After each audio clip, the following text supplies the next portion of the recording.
Hello दोस्तों, आप सभी का हमारे चैनल हिंदी स्टूडेंट शो पर आप सभी का स्वागत है। आज हम लेकर आए आईडी टेस्ट पेपर 13। इससे पहले हमारे 12 पेपर हो चुके हैं। आप लोग प्ले लिस्ट में जाकर देख सकते हैं। डिक्टेशन होगा 10 सेकंड बाद स्टार्ट।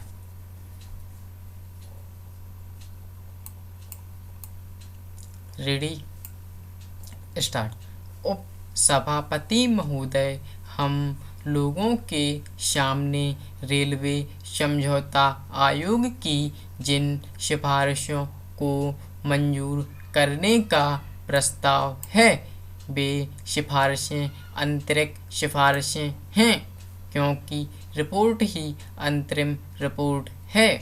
अपनी रिपोर्ट में समझौता आयोग ने इस बात को स्वीकार किया है। रेलवे की वित्तीय समस्याएं तथा दूसरी अन्य समस्याएं इतनी जटिल हो गई हैं कि गहराई में जाकर उनकी छानबीन करने की आवश्यकता है और उनका समाधान निकालने की ज़रूरत है।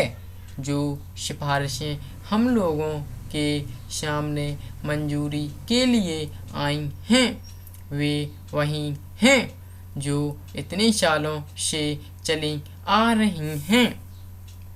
इतने सालों से जिस तरह से चीज़ें चली आ रही हैं उसी तरह से अब भी चलनी चाहिए। यही सिफारिश है।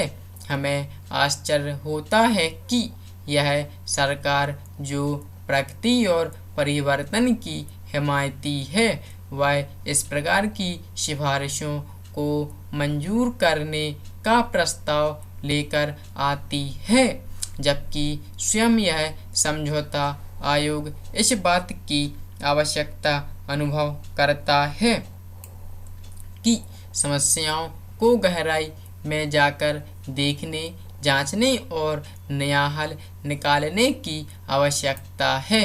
पैरा महोदय, यह जो रेलवे बोर्ड है, जब हमारा देश स्वतंत्र हुआ उस समय की व्यवस्था अभी तक चलाई जा रही है, जबकि पिछले वर्षों में देश की आर्थिक व्यवस्था, सामाजिक व्यवस्था और सामाजिक आवश्यकता में बहुत परिवर्तन हो गए हैं।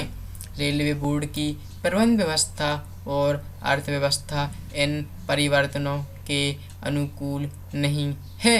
यही मूल कारण है कि आज रेलवे आर्थिक दुर्व्यवस्था का शिकार हो रहा है। इसलिए जब तक हम पुरानी व्यवस्था को नहीं बदलेंगे और समय के अनुसार अर्थव्यवस्था और प्रबंध व्यवस्था में परिवर्तन नहीं लाएंगे, तब तक समस्याओं का हल नहीं निकलेगा। पैरा श्रीमान, दूसरी बात जो मैं निवेदन करना चाहता हूँ वह यह है कि रात दिन हम औद्योगिक अशांति की बात सुनते हैं। अभी भी मजदूरों की हड़तालें चल रही हैं। रेल मंत्रालय की ओर से कहा जाता है कि मजदूर हड़ताल कर देते हैं और रेल सेवा ठप हो जाती है। ऐसा क्यों होता है? इन प्रश्नों को हम अभी नहीं उठाना चाहते, लेकिन इतना अवश्य कहना चाहते हैं कि जब तक रेल के प्रबंध में मजदूरों का प्रतिनिधित्व नहीं होगा तब तक रेल सेवा सुचारू रूप से नहीं चला सकते। रेल की प्रबंध व्यवस्था में रेल मजदूरों की भागीदारी के बिना औद्योगिक अशांति की समस्याओं से निपटा नहीं जा सकता।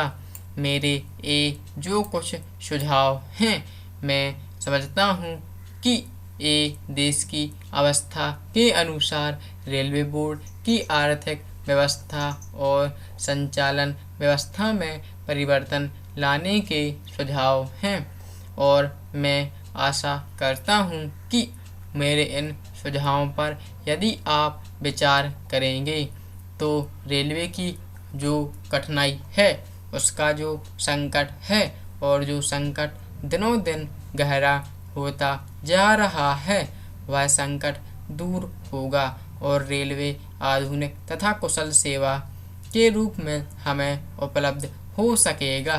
Full stop. फ्रेंड्स, डिक्टेशन होती है समाप्त।